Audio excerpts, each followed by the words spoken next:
getting equipment up from the mine. Roy Ladd says he's too young to quit and too old to move. For years, he was the only thing keeping Marietta from becoming a ghost town. But now a handful of people have moved in and Roy is starting to feel crowded.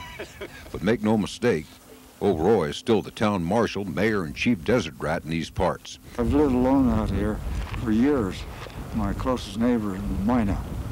Marietta was already well on its way to becoming a ghost town when young Roy Ladd showed up some 50 years ago as a young miner. He's done well, considering he's had to make or fabricate nearly everything he's needed to keep going over the years. His first house is still standing. It was made from old military 50 caliber ammunition boxes. Have you been lonely? I generally keep busy doing things that don't bother me that way. He still chooses to get around in his old Ford Chevy mine truck. In other words, he put a Ford engine into a Chevy body and set it up with 2 transmissions, too. He has to hand crank it to get it started. And when you know it, today it had a dead battery.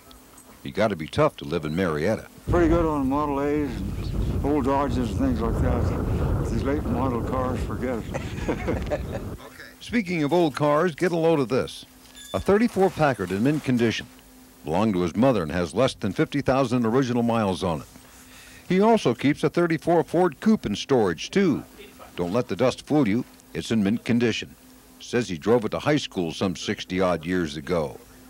Roy can't relate to a throwaway world, and the way he sees it, modern technology wouldn't make his life any better anyway. It's just too bad that Marietta now has a population of 6 and growing.